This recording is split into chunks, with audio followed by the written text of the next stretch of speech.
work done is equal to force into displacement into cos theta, that is scalar or dot product of force and displacement. So W is F dot S. S is the scalar product or dot product unit. Units of work done, SI unit is joule. Now how to find the CGS unit?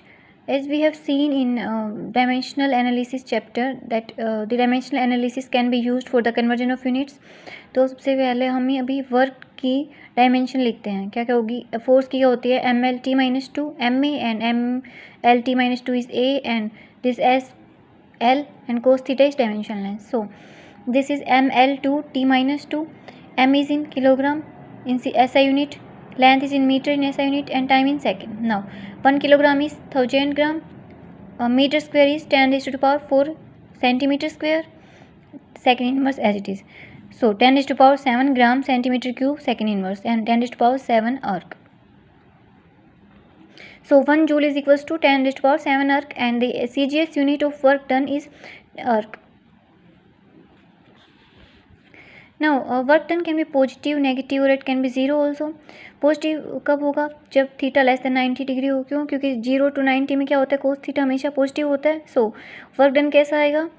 Positive. Theta अगर 90 degree है तो work done will be 0 as cos theta is 0 and 90 to 180 degree के बीच में lie करेगा तो work done will be negative. क्यों? Second quadrant में कोस थीटा क्या होता है? नेगेटिव होता है. अच्छा, methods of calculating work done. No, हमें ये तो पता है कि W is F dot S. ठीक है, लेकिन अगर ये फोर्स कांस्टेंट हो तो क्या होगा और ये फोर्स अगर वेरिएबल है तो क्या होगा? वेरिएबल फोर्स मतलब कि फोर्स लाइक हमने अगर हमने कांस्टेंट फोर्स का मतलब है कि 10 न्यूटन का फोर्स लगाना शुरू किया तो वो throughout the journey 10 newton ही रहेगा. बट वेरिएबल फोर्स का क्या मतलब है कि वो चेंज होता रहेगा. लाइक 10 लगाया, वो 9, 8, 7, तो ऐसे फोर्स क्या हो गया? वेरिएबल हो गया. ठीक है. अच्छा, कांस्टेंट फोर्स के लिए वर्क डन कैसे निकालते हैं? W is F dot S. So W is FS cos theta. और वेरिएबल फोर्स के लिए देखते हैं हम. कांस्टेंट फोर्स के लिए तो सिंपल है, simply F S and cos theta. F की वैल्यू डालो, डिस्प्लेसमेंट की वैल्यू डालो और उनके बीच के थीटा एंगल की वैल्यू डालो. अच्छा, वेरिएबल फोर्स के लिए क्या करते हैं हम ये मान के चलते हैं कि हमारे पास एक फोर्स F लगा हुआ है जो कि वेरिएबल फोर्स है.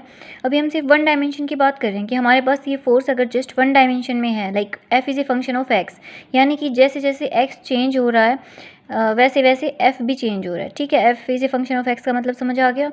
सो हमारे पास एक फोर्स है जो X डायरेक्शन में एक्ट कर रहा है और जिसका मैग्नीट्यूड वेरी करता है X के साथ, that is F is a function of X. अच्छा, इस फोर्स के इम्पैक्ट से मेरी बॉडी में डिस्प्लेसमेंट आई simply x to x plus d x गई. वो मतलब डिस्प्लेसमेंट कितनी है मेरी? dx है. अच्छा, अभी हमने क्या देखा कि F फोर्स भी कौन सी डायरेक्शन में है? x डायरेक्शन में है. हमने y डायमेंशनल लिया है. डिस्प्लेसमेंट भी कौन सी डायरेक्शन में है? x डायरेक्शन में है. सो थीटा कितना हो गया? 0. Cos theta is 1. So small amount of work done in displacement dx will be TW is F dx.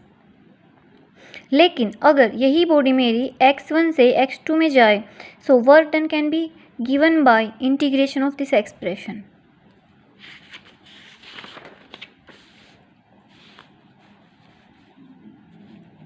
Work done will be given by integration from x1 to x2 dw, that is integration from x1 to x2 f dx. ठीक है. अच्छा, अगर यही मेरे पास ऐसे हो जाए कि ये फोर्स हमने अभी तो क्या लिया कि वन डायमेंशन में लिया है और डिस्प्लेसमेंट भी जस्ट वन डायमेंशन में ही लिया है. अगर मेरे पास ये फोर्स और डिस्प्लेसमेंट वन डायमेंशनल ना रहे, लाइक 2D में चले जाए या 3D में चले जाए, तो मेरे पास सपोज मैंने अपने पार्टिकल को या मेरी बॉडी को A से B पॉइंट तक मैं लेके गई हूँ. ठीक है. अच्छा, अब हम देखते हैं कि A के कोऑर्डिनेट्स क्या हैं? XA YA ZA. B के कोऑर्डिनेट्स XB YB ZB. हमें ये पता है कि जब X Y Z जब गिवन होते हैं हमें और उसका पोजीशन वेक्टर अगर हमने लिखना होता है R vector, so it can be written as XY plus YJ plus ZK. Similarly अगर पोजीशन वेक्टर गिवन है तो कोऑर्डिनेट्स एक्स वाई जेड हो जाते हैं. अच्छा, इसीलिए मेरे पास आर ये हो गया और एक्स इसके कोऑर्डिनेट्स ये हो गए. सिमिलरली आर भी ये हो गया और लाइक पोजीशन वेक्टर भी ये हो गया और उसके कोऑर्डिनेट्स ये हो गए. अब हमारे पास वेरिएबल फोर्स है. ठीक है. अच्छा, ओके. अब हम आर वेक्टर को इन जनरल क्या लिखते हैं? X i plus y j plus z k. अगर इसको डिफ्रेंशिएट करें, d r will be d x I cap d y J cap d z के कैप। सपोज मेरे पास एक वेरिएबल फोर्स है जो कि 3D में एक्ट कर रहा है, F is F X I cap plus F Y J cap plus F Z के cap. Now work done is integration from A to B F dot D R. Like it's simple ना, जैसे कि F dot ऐसा है तो हमारे पास वही तो हो गया ना, लाइक पीछे हमने किया था एफ डॉट डी एक्स, तो यहाँ पे हम लोग कहाँ चले गए, 3D में चले गए, तो ये क्या सिंपली क्या आ जाएगा, F dot D R. So integration from A to B F dot D R, A के कोऑर्डिनेट्स डालो, बी के कोऑर्डिनेट्स डालो लिमिट्स में, and F dot D R is F x D X, F Y D Y, F Z D Z. इसको simply integrate करो, values डालो। अब अगर हमारे पास ये केस तो कब था, जब 3D में ये एक वेरिएबल फोर्स था। Variable force in the sense कि लाइक एक्स वाई जेड जैसे जैसे चेंज होंगे तो फोर्स चेंज होता जाएगा। इट मे भी पॉसिबल कि एक्स डायरेक्शन में कांस्टेंट हो, लाइक एफ एक्स में भी कांस्टेंट, लेकिन f Y d f z में से कोई एक वेरिएबल होगा, या इट मे भी पॉसिबल कि f x x y constant, f y constant हो और एफ जेड वेरिएबल हो, और लाइक एफ जेड कॉन्स्टेंट हो, एफ एक्स वेरिएबल हो। ऐसे कोई भी एक जो कंपोनेंट है ना वो वेरिएबल होकर फोर्स को वेरिएबल बनाएगा, फोर्स कांस्टेंट नहीं होगा। लेकिन अगर यही मेरे पास कांस्टेंट फोर्स है, लाइक F1 F2 F3 जो है वो कांस्टेंट है, इसको हम कैसे लिख सकते हैं, इट्स लाइक कि ऐसा फोर्स मिल जाए like I cap plus 2J cap plus 3K cap. तो भले ही ये फोर्स 3D में जा रहा है लेकिन ये क्या है, कांस्टेंट है, इसमें कोई भी वेरिएशन नहीं आ रहा कोऑर्डिनेट्स के चेंज होने से। ऐसे फोर्स के केस में हम लोग क्या करेंगे, work done is force dot displacement. अच्छा डिस्प्लेसमेंट तो हम निकाल ही सकते हैं, displacement is R B minus R A. So displacement is X B minus X A I cap, Y B minus Y A I cap, Z B sorry J cap, it will J cap, and Z B minus Z A K cap. Now F dot R is F1 X B minus X A plus F2 y B minus Y a plus F3 z B minus Z a. तो simply हमारे पास variable force है तो हम integration लगाएंगे, अगर constant force है तो F dot D are से निकल जाएगा। अब हमारे पास एक चीज़ देखो कि जो ये इंटीग्रेशन होता है, कोई भी इंटीग्रेशन हमें एरिया अंडर द ग्राफ ही देता है ना। इंटीग्रेशन की डेफिनेशन में हम लोग देखते हैं कि ये वाला जो है ना, ये इंटीग्रेशन हमें क्या देता है, area under the curve. Like integration from x1 to x2 suppose f x D x ये है, ये हमें क्या देता है कि लाइक ये मेरे पास अगर एफ एक्स का कर्व है तो ये इंटीग्रेशन मुझे ये दो लिमिट्स हैं, ये x1 है, ये x2 है, ये x है और ये y है, और ये मेरे पास क्या था, एफ एक्स का कर्व है।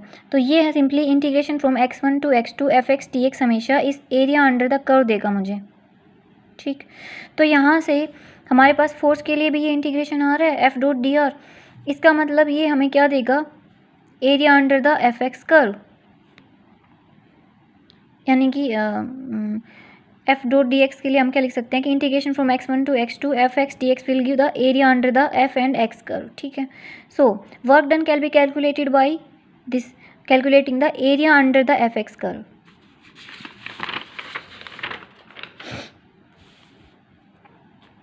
हम देखते हैं कि लाइक कैसे कैसे वेरिएबल फोर्स हो मेरे पास, या कांस्टेंट फोर्स हो, या तो फिर एरिया अंडर द कर्व हो, उससे हम लोग वर्क डन कैसे कैलकुलेट करेंगे। एक क्वेश्चन देख रहे हैं हम लोग, a body is displaced from this particular A point, जिसके कोऑर्डिनेट्स हमें गिवन है 2 metre 4 metre minus 6 metre to R B, जिसका हमें पोजीशन वेक्टर गिवन है 6 I cap minus 4 J cap plus 2 K cap, under a constant force 2 I cap plus 3 J cap minus K cap. Find the work done. अच्छा अभी हमें ये पता लगा है कि कांस्टेंट फोर्स है, तो सिंपली हम क्या यूज़ कर सकते हैं यहाँ से, एफ डॉट आर, ठीक है, कोई इंटीग्रेशन की ज़रूरत नहीं पड़ेगी, ठीक है। फोर्स हमारे पास गिवन है, आर हम निकालेंगे। आर क्या होता है कि लाइक मेरे पास अगर दो पॉइंट्स गिवन है R A and R B, so उनका पोजीशन वेक्टर, तो आर वेक्टर उनका कैसे पोजीशन वेक्टर कैसे गिवन होगा उस पर्टिकुलर लाइन ज्वाइनिंग के, R B minus R A, line joining R A and R B का पोजीशन वेक्टर कैसे आएगा, R B minus R A, okay.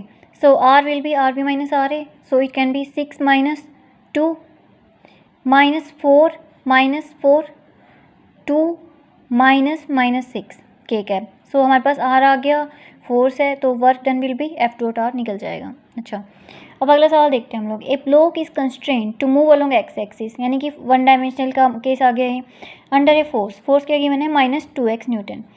Find the work done by this force when the block is displaced from x is equals to 2 2 x is equal to -4 metre. Variable force है, variable force का मतलब है it will be calculated using F dot D are. अच्छा, one dimensional है तो it can B F D x.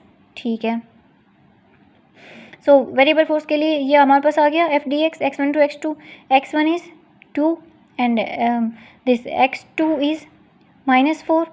So work done will B 2 to -4 -2x, यानी force की value जो गिवन है इंटू डी एक्स, माइनस बाहर ले लिया, इंटीग्रेट करो, लिमिट लगाओ, वर्क डन इज -12 जूल।